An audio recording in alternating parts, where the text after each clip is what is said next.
Welcome to the National Women's Fitness Academy podcast. We're here to talk about women's health, female hormones, body image, and all things health and fitness.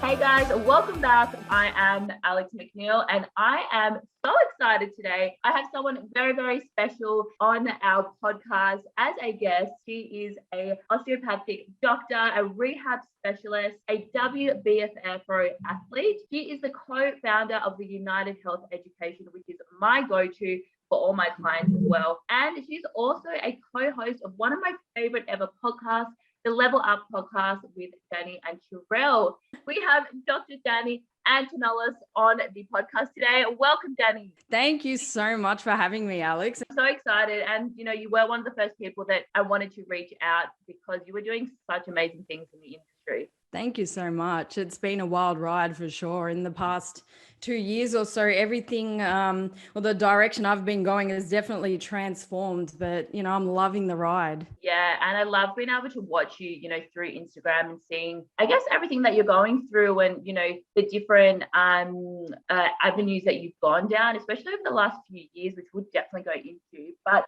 you have just been making absolute waves in the industry in so many different ways. But I would love to know, how did you get started? Take me back from the very beginning. What was your first, initial stages of being in the health and fitness industry? Yeah, and it's always interesting because when you look back, you kind of I always envisioned I'd be here, but you never know really how it's going to happen. And I always would sort of fall under the trap of, I have to be in control of everything and try and make it happen on my own. But what I've learned along the way is by meeting people and putting yourself out there and staying open-minded, that's how everything comes to you. Yeah.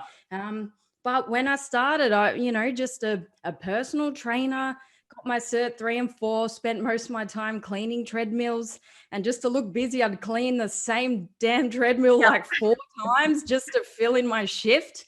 So I've done all of the hours there, and slowly you learn and come out of your shell a little bit. I think the beautiful thing about being in the health and fitness industry, you're forced to learn communication skills and how to talk to all walks of life, which I love. So worked as a trainer, then was studying at university in allied health, became an osteopath. And then I recognized, well, hang on a minute. I've just spent 5 years learning some brilliant, amazing things about the body, but the treatment method was very much hands-on. Mm-hmm. And then I'd also spent my years as a trainer in the gym being not hands-on at all, but teaching people how to move. And it kind of dawned on me. I was like, hang on a minute, why is the gap so large? Why did I only learn hands-on in my osteopathy degree? And then why was I scared of exercise rehab as a trainer? We didn't really touch on that. So that's when my mission came about, to really merge those two worlds. Okay, so bridge the gap between allied health and personal trainers. Obviously, there's a time and a place for both practices, and we must stay in our lane based on what we specialize in and what we're passionate about. But there's definitely overlapping factors where the gap is still great. So with the help of Dr. Andrew Locke, and you mentioned United Health Education earlier, I really learned how to move from being a hands-on practitioner and implement my knowledge as a coach and a trainer, and combine that with my knowledge for teaching people how to move well, targeted towards exercise rehab, but then keeping that strength component in and all of your training goals as well. So it's been a great journey of merging those two worlds for me. And now I want to teach others how to do the same. And you have just brought out such amazing content. So for anyone that is listening, the United Health page on Instagram is my go-to for all things rehab, activation, getting my girls ready for some big heavy lifts. I go there. I'm constantly sharing things that you guys post. You've done such an amazing job at creating content that is super easy to understand. So you don't have to have a, PhD or a degree in allied health to actually really understand the content you're bringing out and why you do certain exercises to activate things that, are harder to activate and to get the most out of your movement. So the way that you guys have done that is just so simple, so easy to understand, and so applicable to everyone.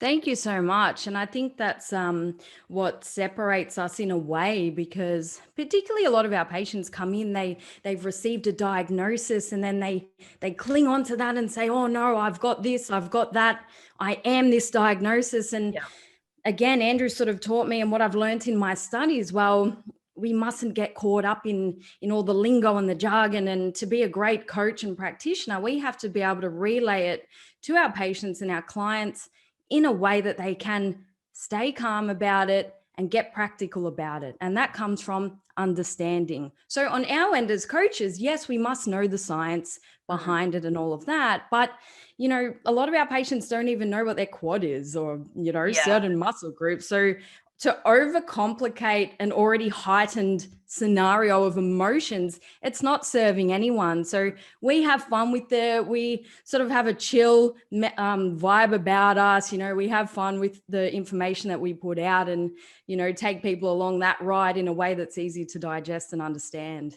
100%. And, you know, I've been to a few of your workshops and obviously spent time with yourself and Andrew, and some of the stuff I've seen you guys do, even though you put the information out in such a simple way, you know, I've seen people that have had very limited movement, and after a few different activations or exercises, without you guys even touching them, are able to do a full range movement. So it's incredible what you guys can do, and the delivery of it as well. It may be simple, but it's life-changing. Thank you. And that does come from years of practice and knowledge and all of that, I suppose, to allow it to come across being simple. But for my coaches who I teach in my seminars and things, there is a trial and error process that we all go through. So it's okay to recognize that you might not be able to prescribe the movement straight away or see it straight away, but that's the art of practice, and that's the art of learning how to be a good coach. Yeah, absolutely. So moving forward to your the education, you bring out such amazing content, very education based, and, you know, you've created these amazing courses yourself and Andrew, which I've been, you know, so lucky to be a part of and know you guys personally. But where did your love for education first come from? I never thought that I'd really go down this path, to be honest. But it's just, it would be a disservice if I didn't help other people, because I've been able to learn from so many amazing people and then put my passion to use in a way that helps people. And then just naturally, my clients progressed to being like, a lot of coaches came to me. They wanted to learn how I do what I do, particularly being like an osteopath. Normally it is very hands-on. And again, there is a time and a place for that. But I recognize that for longevity of my clients' results, it was being able to teach them how to move pain-free. So that also opened up the ability for me to work online. COVID in Melbourne last year, yes, allied health practitioners were still able to practice, but I wanted to come up with a way that I was able to connect with people if I couldn't travel. So online, Zoom, doing what we're doing now, online coaching. So that really fine-tuned my skills of being able to pick up people's movements and communicate in an online fashion. So then naturally, a lot of trainers, again, were drawn to me and wanted to learn my methods. So then I thought, okay, I'll steer what I do towards teaching other people.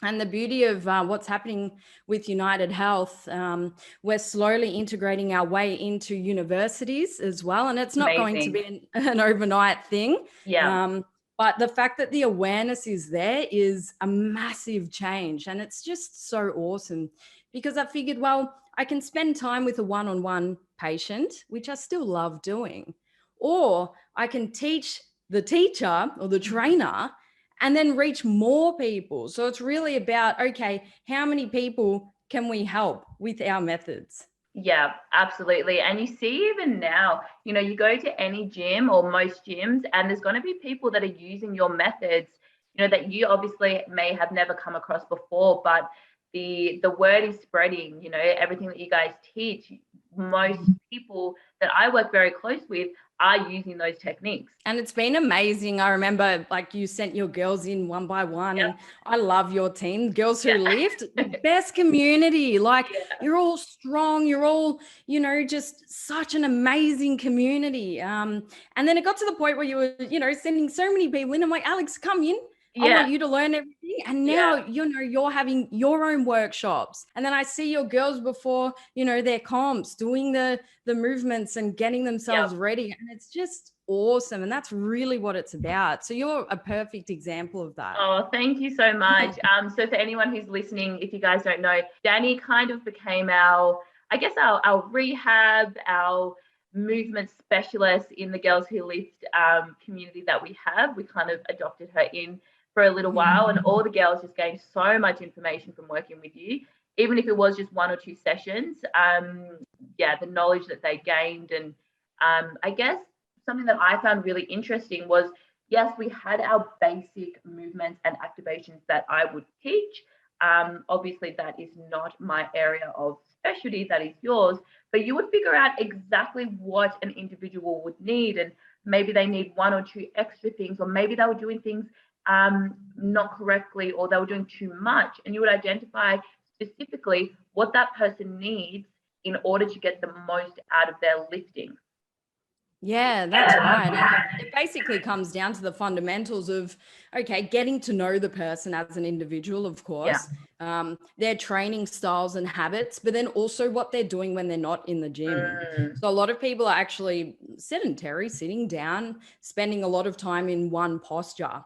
So let's just take the bench press, for example. An office worker comes in but wants a mean bench press. They've just spent 8 hours hunched over. Then in the gym, all of a sudden they have to stretch and do the complete opposite position, where their body's kind of molded into that C shape. Yet under the bar, they need to arch the complete opposite way. That can cause discomfort. So it's really important to go through a pre-training routine and movement screen to recognize, okay, which postures and positions are you comfortable and strong in? So for example, hunch forward. And then which exercises and movement patterns do we have to put you in so your body feels safe and strong in the complete opposite position? So a lot of it just comes from repetition. Now, prescribing planks and all of that, it's not sexy for Instagram. It's not going to get the likes. It's not the most fun. But it is challenging and it is important. And a true athlete, or someone who trains seriously, needs to put that time and effort into the foundations in order to be able to get their PBs or perform pain-free. So again, like, that's where I come in and get them to do the movements that they've been neglecting. And this is from experience. When I started training, there was no way I was going to start holding a plank or doing all those. I just wanted to do the fun things with barbells and bar. You know what I mean? Like, so we often miss those links as well. So it's cool that people are recognizing, well, hang on, if I want the longevity of my training to be my whole life, I need to put in the groundwork now. So that's where it all stems from. 100%. And also we're seeing so many other sports are using that and using strength training to actually complement their sport. So this is not powerlifting specific or strength training specific. Any sort of athlete who is integrating strength training or not can still use these techniques to get the most out of their training. Yeah, that's right. We've worked with so many people, and I've worked with so many people from, you know, an Olympic skier came to me with knee pain, or people playing basketball or AFL. You know, I'm a tennis player. I played for 15 years. So I'm very familiar with sports as well. And one of your clients played Frisbee, I remember, competitively. So it just applies to everyone, which is so awesome. So it's definitely not just strength training specific. Even though that's both of our passions. Yeah, exactly. And we could talk about that for an hour. Yes. Are you seeing common trends with COVID and with lockdown? Are you seeing common things coming through to you since the lockdowns have happened? Yeah, so a lot of people have been going for runs, which good on you. But then if you've never done it in your life and all of a sudden you're like, you know what, stuff it. I'm going to get out there. I'm becoming a runner. Go for a run. Yeah, like your body won't be used to those movement patterns or that impact on the loading. So a lot of people are coming with, knee pain, lower back pain. Then you have the opposite. A lot of people are more sedentary, stuck at home, sitting down. So there are a lot of common traits: stress, overall training morale as well. Even with some of my online clients, I've just not prescribed anything. I said, go play a sport that makes you laugh and have fun. So I'm leading by example. I picked up the tennis racket for the first time in like 5 years and had a hit. So a couple of my clients, like, I bought a basketball this time, or, even I picked up the tennis racket, things like that. So I'm noticing a lot of decline in training morale as well, which that's not science, that's psychology, so it's important to be able to address your client's mind as well and mold in with where they're at too. Yeah, that's super interesting, because my next question was going to be, what would you recommend for people who are spending a lot of time at home and potentially in a seated position? But maybe something we need to think about is, go outside and have fun, choose something that you enjoy doing, rather than, thinking about different protocols or activations or things like that. I guess the mental health of our community is extremely important, especially right now. So I think that's a really good point. Yeah, yeah, that's right. I could easily say, prescribe activation sequences such as the Lock 5 before going for a run or things like that. And of course, we want to minimize their risk of injury. But then if someone's mindset isn't in it, they're not just going to do anything. Yeah. So anything is better than nothing. It really just depends on what phase of the lockdown mentality we go in. I know we were talking 100%. Earlier where you're either like, yep, I'm going to get shit done, I've got all this time. Yep. Or it's like, nah, I just want to sit on the couch and watch Netflix, So it really depends on where we're at in that cycle. 100%, right? And you've probably been through every single stage. And if you guys don't know, Dani is from Melbourne. So she spent 2020 here and then escaped our lockdown, recently moved up to Sydney, and then is facing the same thing up there. But I can say from our perspective, watching what you're doing online, you are making incredible content and using this time to really create educational content that is extremely valuable. So thank you. Yeah, so talk me through. So you've achieved so much. You're so young. You've achieved so much in the space, on top of all the education that you have done yourself and that you're providing for everyone. You are a host on a great podcast, and you're also a WBFF bikini competitor. How do you do it all? How do you balance everything?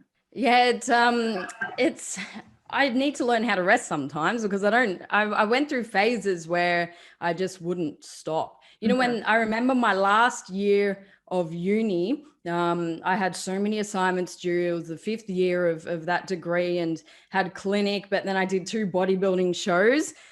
So that year was probably one of the most craziest years, the 5 a.m. wake ups. I was studying at the airport when I was about to go flying to my competition. I needed a lot of organization, and I did compromise a lot of social events, but I just knew that it would pay off. I was just so passionate about my training and my studying. Although I had the conversation with myself, well, I need to let one go. And then I'm like, is that true? Well, okay, no, I just let the other things go, going out and all of that. So it was exhausting. There are a lot of tears and fatigue and all of that. But the key was just being organized and then remembering, well, I'm actually doing something that I love. Just keep going. Not to mention having a good community and support network around you is so important too.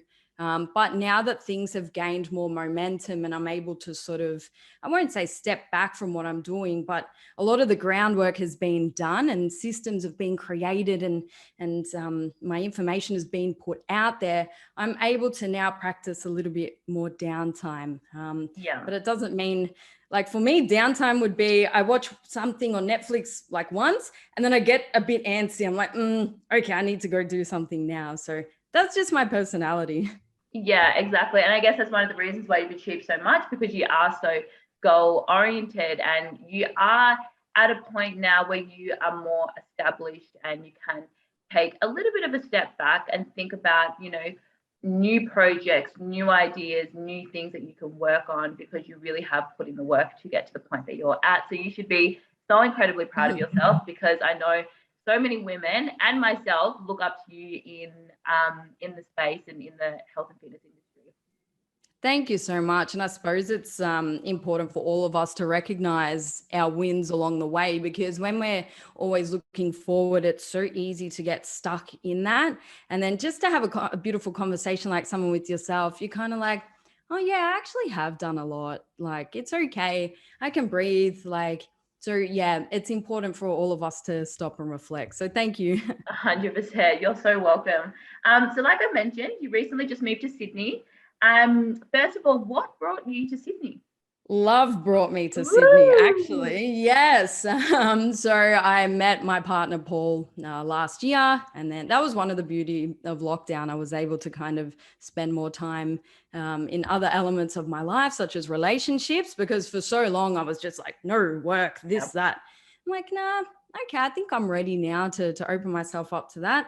And he owns a gym up here called Pato Performance and is well established here. So, you know, I couldn't say no to him and the lifestyle and the beautiful beaches up here. So I moved here in April, and it's been a ride. It's been really cool. But I always knew for some reason I was not going to live in Melbourne my whole life, even though I love it and all of my closest friends and family are there.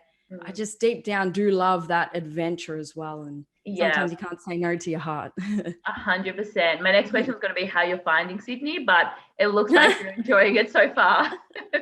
Yeah, like it's amazing. And yes, we're in lockdown and all of that. And you have your highs and lows, but lockdown aside, you know, it is beautiful. And I've been able to, as we were talking about earlier, sort of have that space where I can be more creative again and not be stuck in sort of the day-to-day life.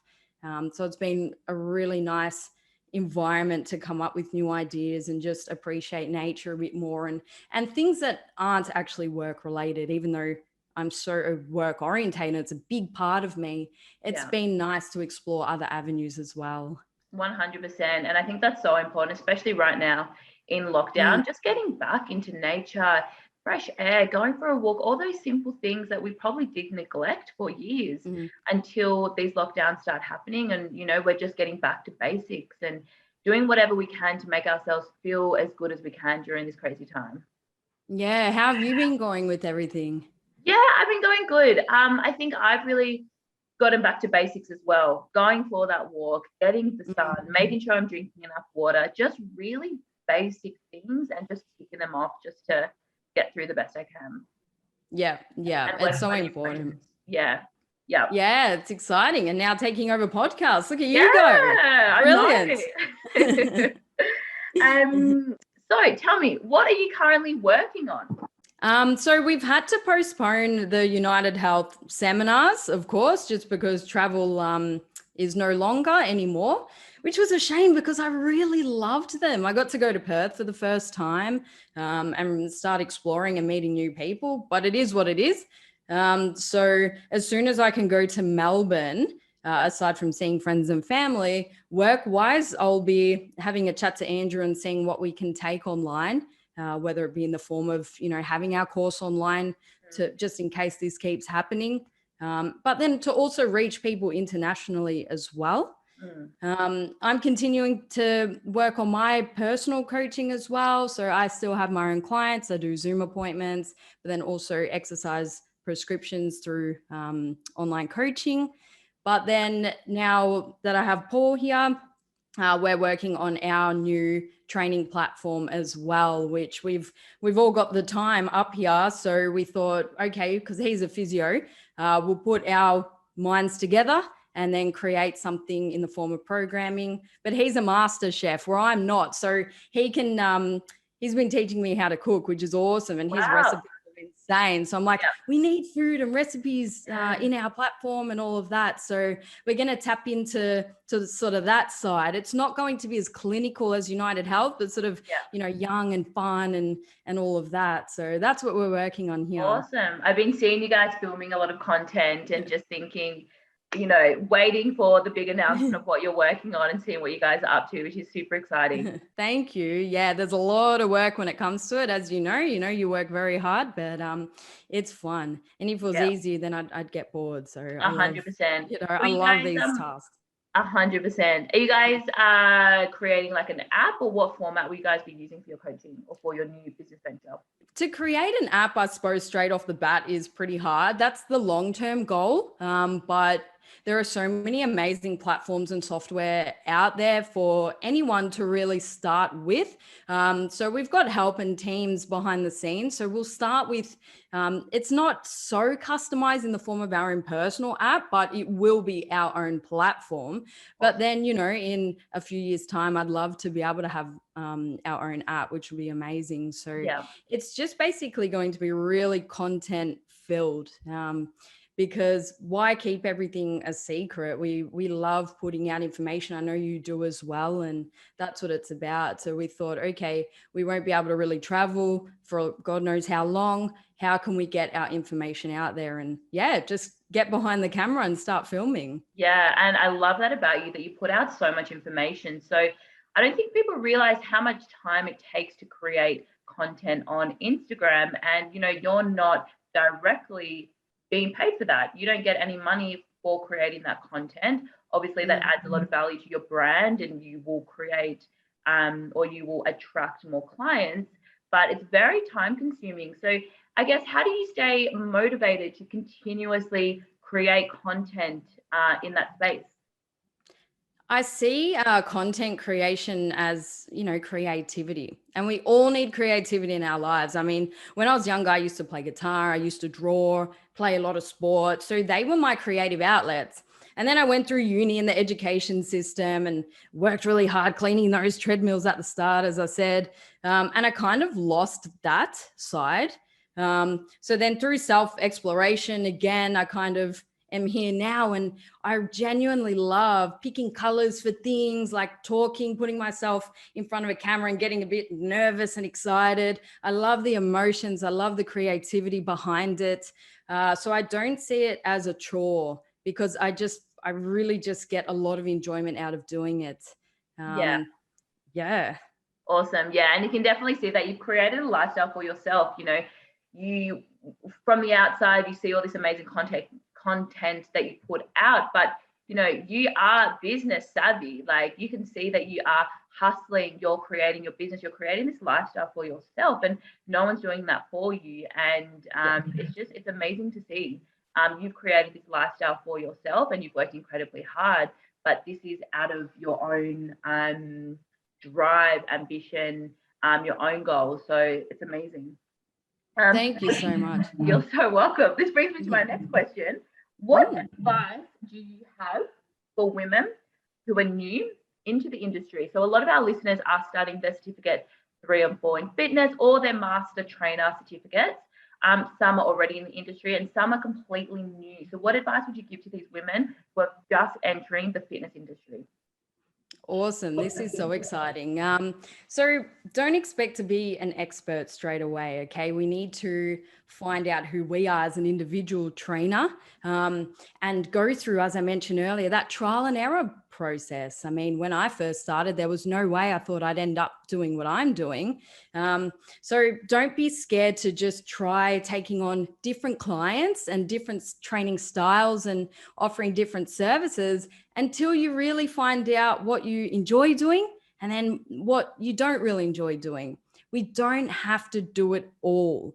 And I know a lot of trainers are high achievers, which is great. And sometimes it can be hard admitting, well, okay, I'm not really the best at this, because again, we just want to do it all. But don't think that that's the case. The beauty of team building and asking for help where you need, it's just so important. So start with the trial and error process, find the type of clients and training that you love, and then build from there. That's a great starting point. 100%. And definitely, as you mentioned, networking and finding like-minded people, or finding people that are doing amazing things in the industry that you look up to, that you can work with, or attend those workshops and try to get as much information from people like yourself. I think that's very important, especially when you first enter the industry. studying your certificates is amazing, but I think further education is so important as well. You're so right. And when we started, they're definitely, like, Instagram may have just been a thing, but it's definitely not what it is today. So Yeah. the amount of information you can find on Instagram, YouTube, Facebook, everywhere, aside from your courses, obviously, but like, yeah, spend the time learning from there. But also be mindful, because there's a lot of conflicting information, and that's fine. I understand that not everyone has the same methods, but if you are a little bit confused on what's right, and this person says this but that person says the complete opposite, well, just try it for yourself. Yeah. It's not really about who has the most followers and can speak the loudest. You kind of need to look at, well, okay, how have their results been with their clients, and do I want to practice in a way that they practice? So trial and error, again, you have to try it for yourself, but don't be scared of hard work as well. Like, a lot of people think that, I'll get my cert and become an online coach and live on the beach and have my laptop. Like, it's not like that. It is a hustle. And I don't mean you have to work to the point where you're sick, even though I've been through that, but I've learned the hard way. Just work smart, and then spend a lot of time, as you mentioned before, networking, getting that extra education at courses. I mean, a lot of my greatest friends have even come out of here. So just enjoy it. It's not just about, okay, I need to be the best always.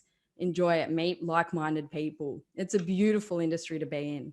It really is. And I think the good thing about studying your fitness certificates now versus, I guess, when we did, courses like the Women's Fitness Academy are so much more in depth. So I can imagine it's the same as you. When we first started in the industry and started studying our certificates, it was a very basic course, but it's amazing to see the progression and the integration of women's health, postnatal, all those type of things are now being included in these courses. So I think the education space within our industry, from all sorts of different people, but yourself, it's just getting this massive makeover, and it's just making the industry an even cooler place to be in. Yeah, you're so right. And I love that you guys incorporate that in your courses as well, like women's health and training around the cycle and all of that.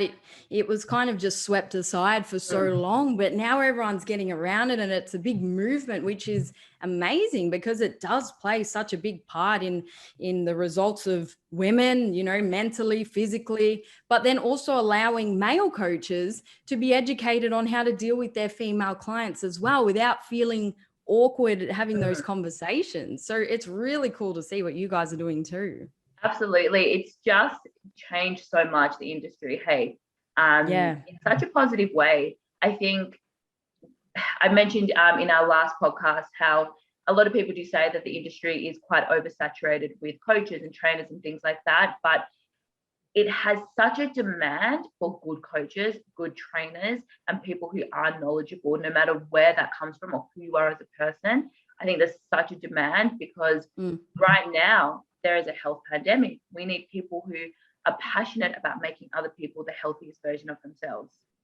You're so right. And it is easy to get sort of fixated or focused on, like, if we're trainers, what are other trainers doing and this and that. But remember, there are so many people that need our help. And again, that's why I'm so passionate about putting out information. It's not about, Dani's right and so is wrong. It's about, well, it's worked for me. I want more people to try this, Yeah. So just remember, we're here to help people at the end of the day, and so many people need our help. So within our little bubble, it may seem saturated. That's because most of us just follow trainers, talk to other trainers and all of that. But if you step outside of our little bubble, like, a lot of people don't even know the basics. So focus on our mission here to help other people and keep other people healthy. Absolutely. And I think at the end of the day, that's why we get into the industry to begin with. We just want to help people and make the world a better place. Absolutely. How cute. My next question, which you pretty much answered. So I'm obsessed with your content, as it's pretty clear, and the workshops you bring out. What is the likelihood of your workshops becoming online? Well, yes, I really want that to happen. It's just a matter of, so for United Health, Andrew and I being able to be in the same room at the moment, because I just can't get on an aeroplane.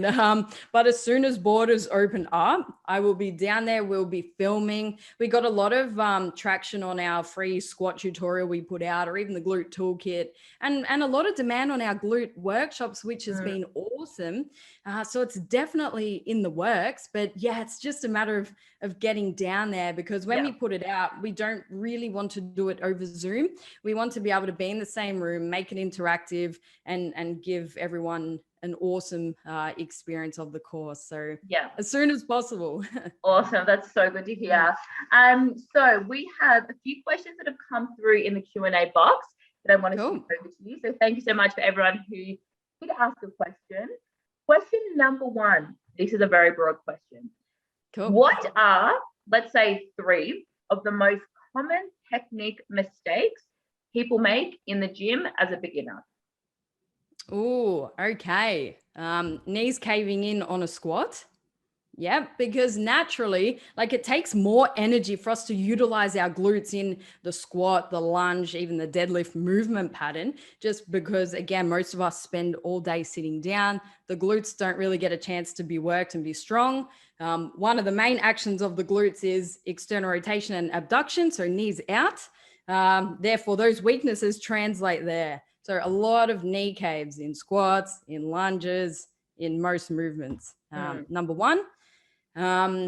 People overusing their back. Like, it's awesome to have a strong back, but people often think that the back is the problem. Well, no, it's actually your core. So I notice a lot of people just really using their back, like clinging on for dear life, and neglecting all of the core muscles that are there to actually help your back.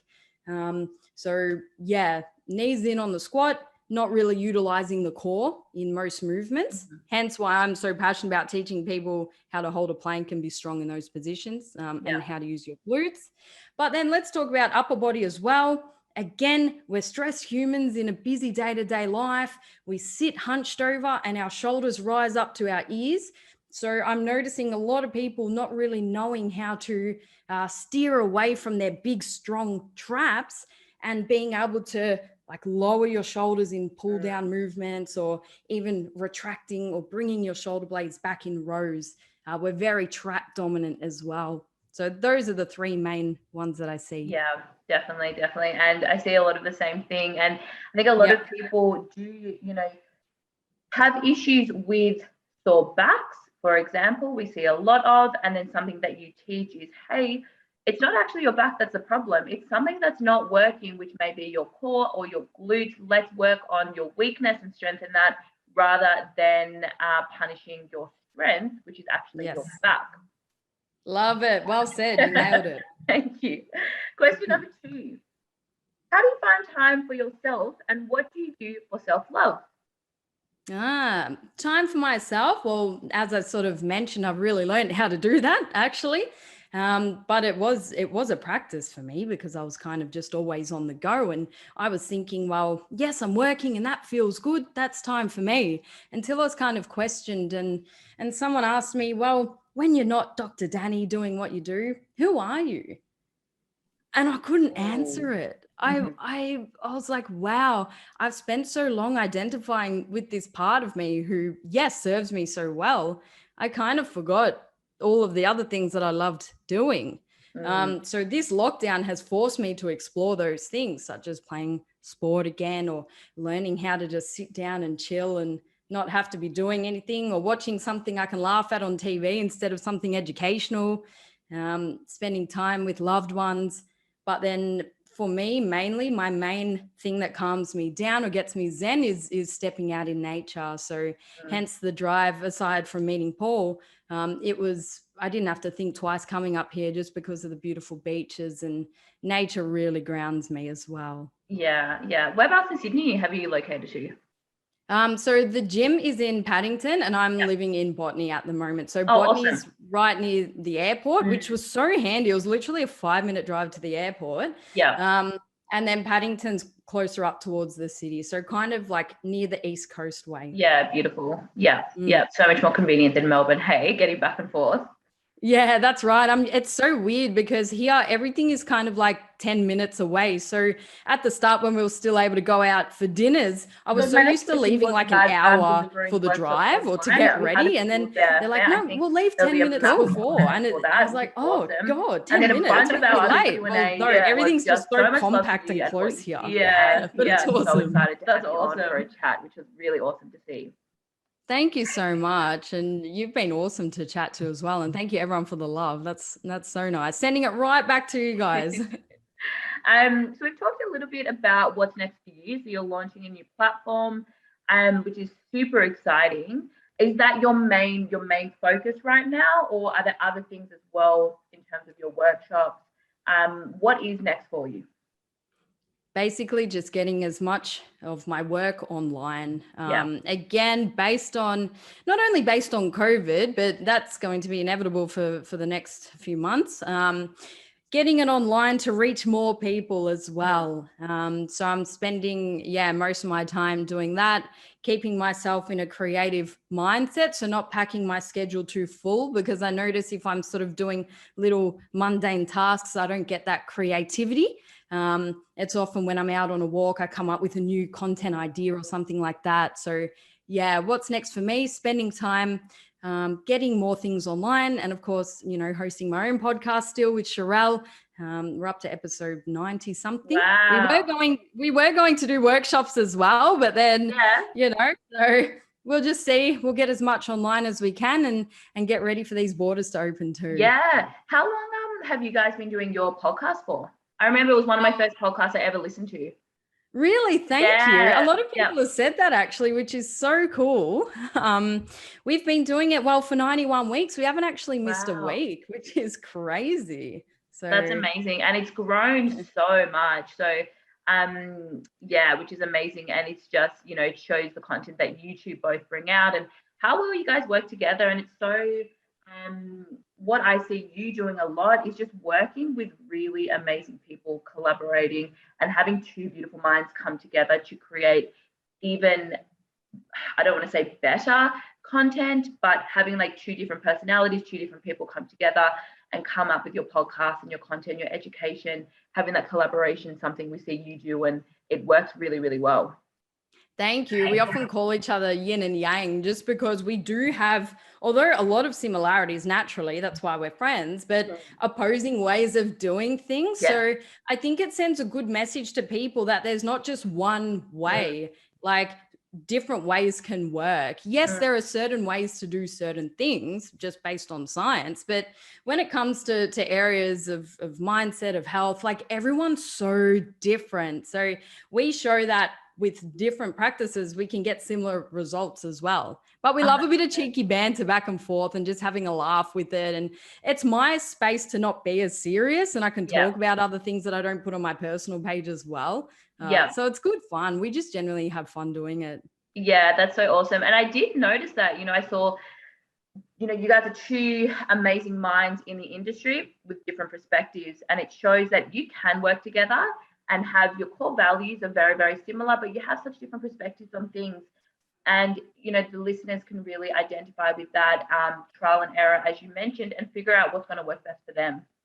Yeah, well, we have different backgrounds. Obviously, me being an osteopath and Sharelle nursing and midwifery. So she's like the master at women's health, and I have the more clinical background. But often, and being friends as well as in podcasts together or business together, we're able to have conversations. So if I say something that challenges Sharelle, behind the scenes, we can have a chat about it. Oh, okay, is this why you said so-and-so and all of that? Because we are aware that opinions can be conflicting, but then we have that kind of relationship where we put our ego aside and then actually just have a conversation to teach each other, which I really love. And a lot of the closest people in my life, we can actually have open, transparent conversations. And I think that's a big part of the longevity in business with people.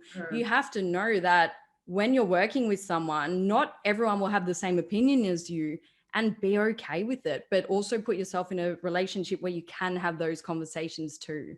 Yeah, absolutely. And that's how you grow, right? Because there might be something that you think, I never thought of something that way, or I might try something a little bit different and see if it works out for me. But being able to have differences and still work together, I think that's how we're all going to grow in the industry and grow as people as well. Yeah, that's right. Absolutely. Awesome. Now, where can our listeners find you? What is the best? What is your Instagram? Tell us all your information. If they want to get in contact with you for coaching or for any rehabbing, any injury specific things, where can people find you?